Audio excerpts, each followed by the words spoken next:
Hey, how's it going? Been a while, hasn't it? Of course it has.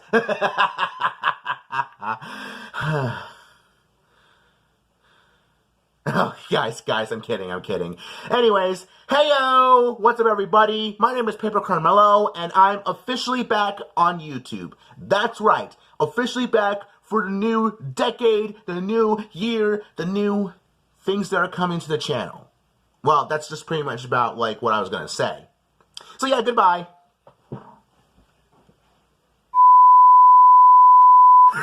Guys, I'm kidding.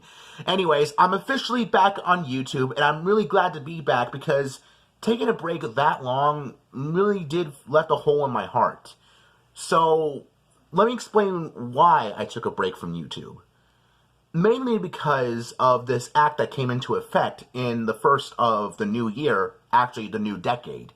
It was called the COPA, or which what stands for is Children's Online Privacy Protection Act, which means is I'm actually reading this from my my thing over here I got.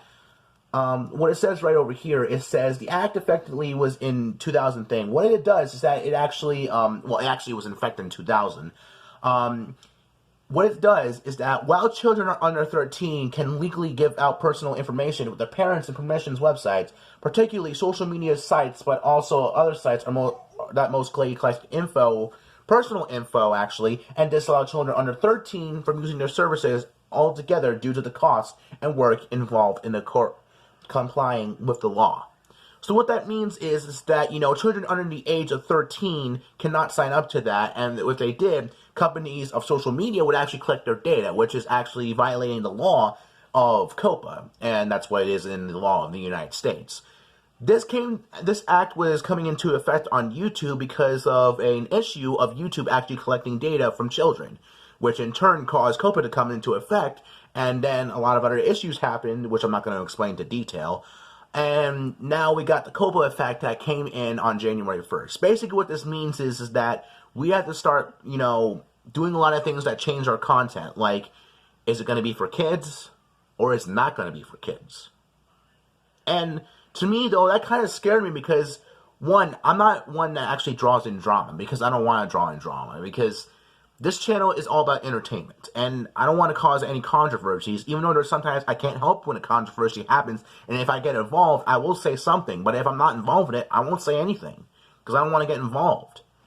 But if it's something that I do care about, that, you know, it kind of affects all of us, then yeah, I will get involved. But anyway, moving on from that, the reason why I wanted to take a break from it, because I want to have a long thinking process of trying to figure out how this is gonna happen, because my audience is mixed in with kids, teens, and adults. And older adults, actually. I did the research, actually. Wow. But it's still pretty cool, though. But I know my channel is mostly for teens and for adults. So I didn't find the option for that. And for right now, my channel is going to be adult content. Mainly, I'm going to be, like, you know, saying bad words. There's going to be a lot of, like, things in games that are, like, going to be mature 17 and up. You get what I mean. So, the reason why COPA thought that COPA was a bad thing, mainly because it was the revenue cut that was going to happen, and the information that if the content was not labeled correctly, we would get fined $45,000 per video. That's right, per video. I mean, honestly, if you would take all my videos, over 800 videos, 800 plus videos, let's just say 800 videos times, or just 45,000 times 800, you get a really, really big number, which I couldn't calculate because I didn't do it in a calculator.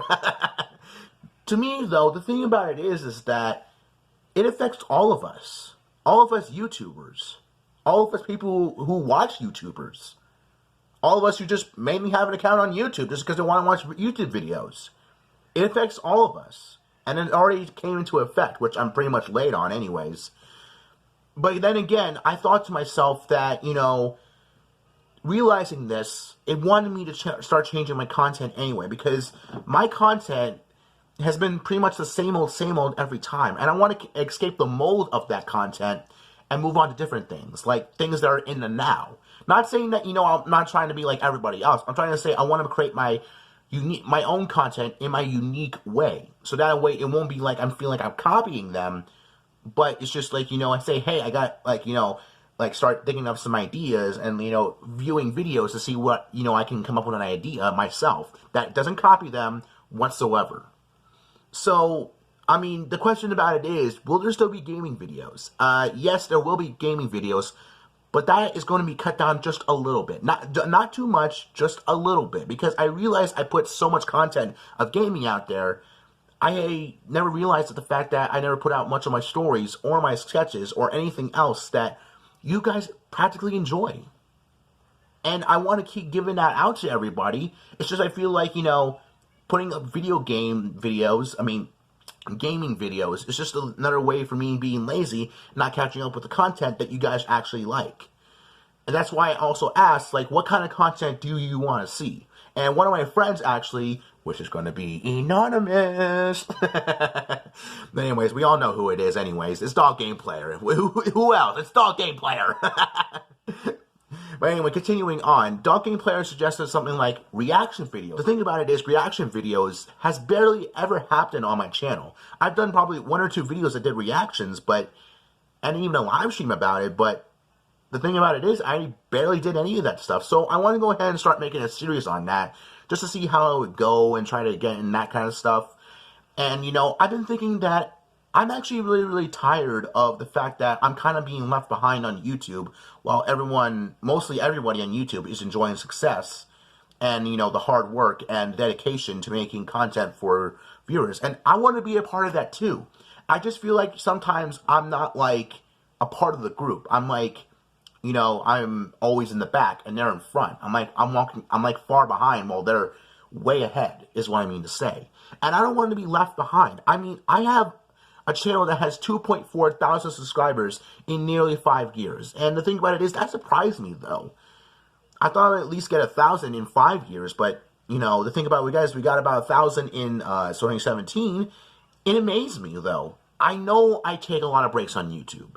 It's hard for me as a content creator to keep going like everybody else when, you got stuff that, you don't really have like everybody else. Like, say, hey, you got like 3 keyboard monitors and you can pretty much pre-record any video game you want in 60 frames per second.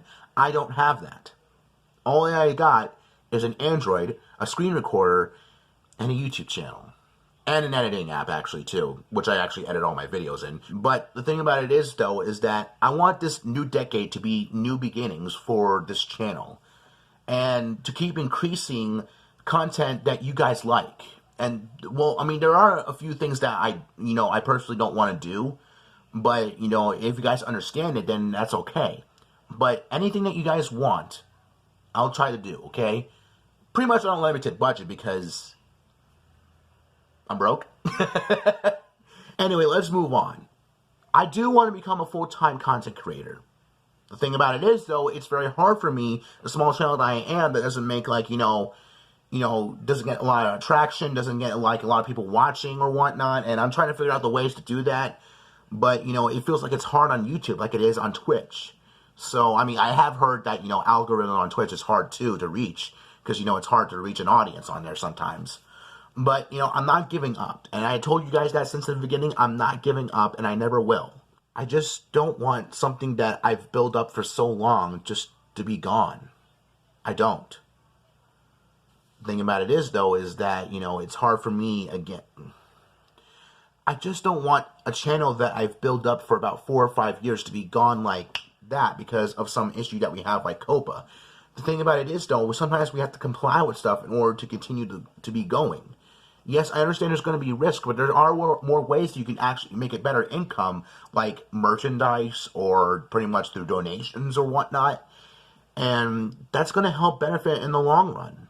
It doesn't have to solely rely on, Google AdSense or just pretty much advertisement revenue or something like that. It just relies on more things, too.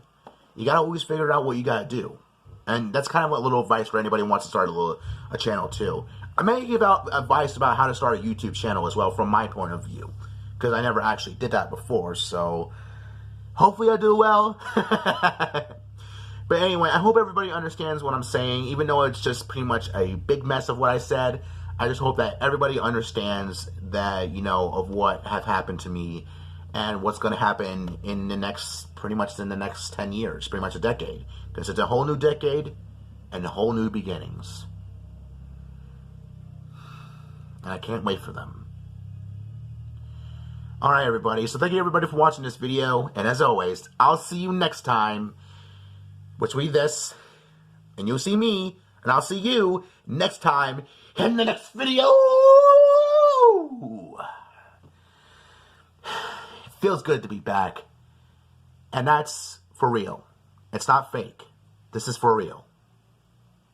I am back. And I am going to feel better than ever. See you later!